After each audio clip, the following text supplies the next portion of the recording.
Laylatul Qadr, plus connue dans les textes religieux comme la nuit du destin, est une nuit pendant laquelle le Seigneur, dans sa magnificence, procède à la signature du livre divin dans lequel le destin de chaque être est tracé. C'est vrai que nous avons des signes qui ont été donnés à partir des hadiths authentiques que le prophète a dit, sallallahu alayhi wa sallam, cherchez-la dans la dernière décade et cherchez-la parmi les nuits impaires, c'est-à-dire la 21e, la 23e, la 25e, la 27e nuit et 29e nuit. Quasiment beaucoup de gens aussi se retrouvent sur la valeur de la 27e parmi les nuits impaires aussi. Et le monde musulman, de façon générale, célèbre cette nuit comme étant, en tout cas, quasiment la nuit de Laylatul Qadr. Une période inconnue qui met les croyants à l'épreuve et dans une perpétuelle recherche de Dieu. Pour ce faire, certaines pratiques sont recommandées.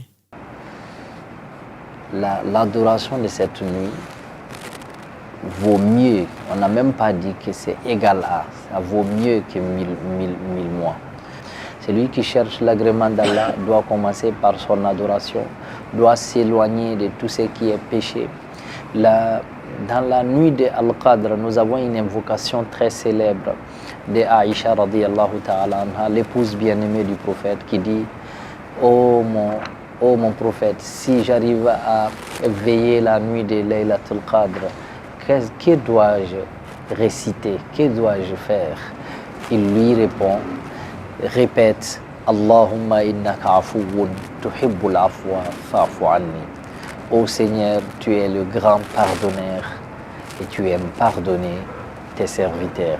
Pardonne-moi. Donc, c'est l'une des formules les plus connues. Et tout court, nous conseillons à l'ensemble des croyants, à l'ensemble des génères, de multiplier les efforts dans la nuit de Laylatul Qadr. Laylatul Qadr, du début jusqu'à la fin, doit être célébré, doit être observé avec la prière, l'aumône, la lecture du Coran, tout ce qu'on peut faire pour s'approcher d'Allah subhanahu wa ta'ala. Cependant, la journée de Laylatul Qadr est observée par certains croyants pour célébrer leur mariage religieux.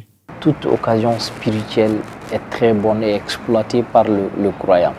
Raison pour laquelle il y en a parmi nos frères et sœurs dans la communauté musulmane qui exploitent ce moment d'intense spirituel pour célébrer leur mariage et que leur nuit de noces tombe justement dans la première nuit, soit celle qui est comptée parmi les nuits de Laylatul Qadr. Célébrer le 27e jour du mois de Ramadan, cette année, la communauté musulmane l'a fête ce mercredi.